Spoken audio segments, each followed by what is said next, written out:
Irreplaceable by the Princess Rarity. Applejack couldn't sleep. Despite all of the exhaustion washing over her, she was unable to close her eyes and submit to slumber. Not when there was the tiniest, most adorable filly in all of Equestria laying next to her. She chuckled at the realization that the crib Rarity had slaved over would never get used. There was no way Applejack would let her daughter out of her sight. One look, and she was in love all over again. Every little movement the filly made, from hoof waves to snuggles, even the smallest blink, was precious. The clock on the bedside table read 1/4 the midnight hour, but that didn't matter at all. Well, to her anyway. Rarity let out a sigh and nudged her wife. "You're keeping her up all night," she muttered. "Let the poor dear rest. Besides, aren't you tired?" "I don't think she wants to sleep," Applejack said softly, as she watched the newborn fuss about. "You're just saying that," Rarity mumbled, as she sat up on the bed and looked over.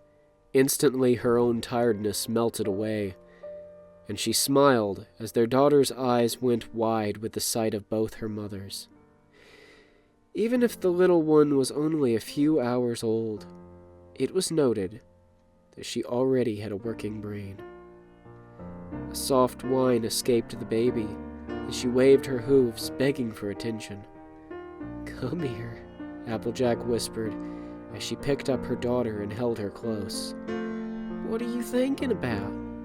Almost as if she could understand her mother, the little filly pointed to Rarity and whined again. "Here, give it to me," Rarity said. "You've been hogging her the whole time anyway." "Lesson for you, hon," Applejack murmured to the foal. "Your mama Rarity likes to exaggerate." Rarity rolled her eyes playfully and gently took their daughter into her grasp, looking down at how precious the filly really was up close. The resemblance the filly bared to both of her biological parents was almost astonishing. She was practically a perfect split, an earth pony with a soft orange coat, while her navy mane was frizzier than a fuzzball and her bright blue eyes sparkled. Most importantly, there was a quality that the filly had that wasn't visible. "I think she'll take after you more," Rarity spoke up. "How you figure?" Applejack replied. "She's strong," Rarity explained. "How many foals could survive a birth 2 months early? The chances are slim to none. But here she is. Our perfect, precious little gem." As if on cue, the filly let out a babble, and Rarity smiled. "Yes, we're talking about you," she said with a soft laugh. A grin couldn't slip off of Applejack's expression either, as she nuzzled her wife. "You still scared?"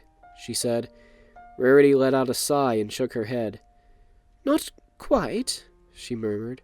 "For now, I don't think I have to worry that much anymore. She's here, and that's all that matters. We'll take care of her, and she'll have a loving family.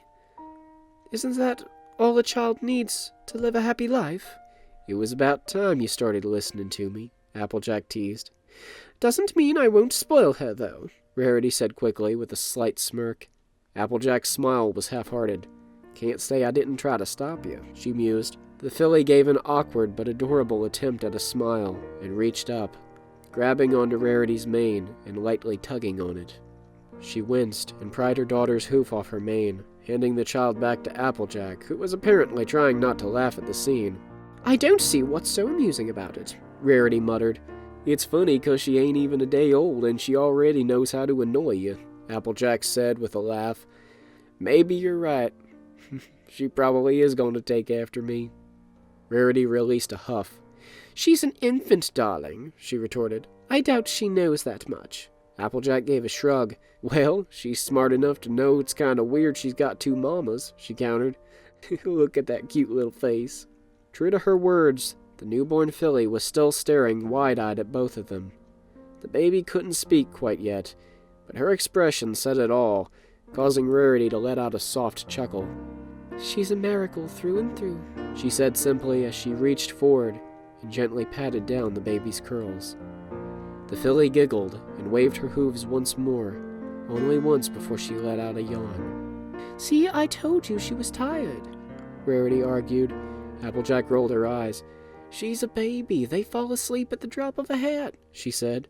Rarity took caution as she gently levitated the child out of her wife's grasp, and she got up out of the bed, walking across the room and placing the little one in the bassinet.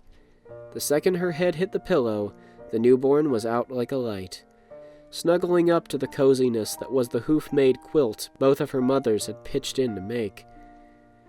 It had all the classic country-theme plaid and stitching, but a little gem pattern was sewn in all along the border to symbolize the differences between the two sides of the family. "Sweet dreams, Sonia," Rarity murmured. "Your mothers love you very much."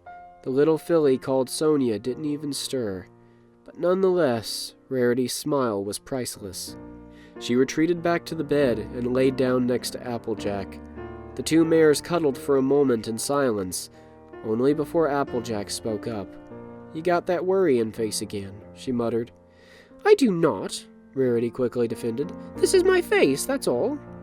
"Rares, come on. You're just as bad of a liar as I am," Applejack said. Rarity let out a sigh and rolled her eyes. "You're the worst sometimes," she said in defeat. "I was just thinking. I've been doing it a lot lately, you know that." "And what's on your mind, huh?" Applejack tried as she leaned in and kissed her wife's cheek. "The usual," Rarity admitted. "The same things I've always been wondering. For about 9.5 months now.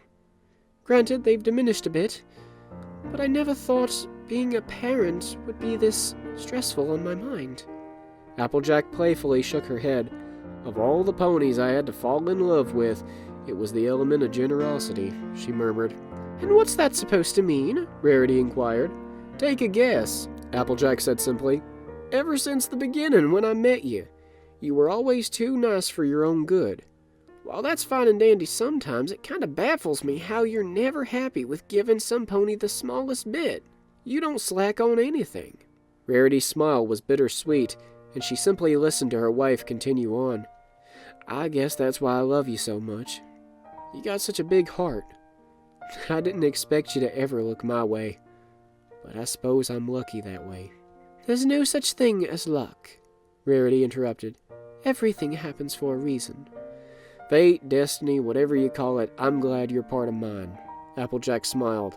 She kissed her wife on the lips, briefly. "Just quit being such a worrywart." "No guarantees," Rarity teased. "And you say that I'm the impossible one," Applejack smirked. Wrapping her hooves around her wife, Rarity placed a kiss on the earth pony's neck and snuggled in closer as they both held one another.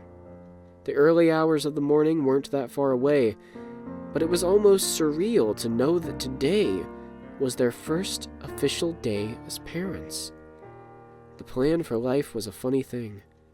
No pony knew what was ahead, but so far, it seemed that Rarity and Applejack were riding down a pretty smooth path.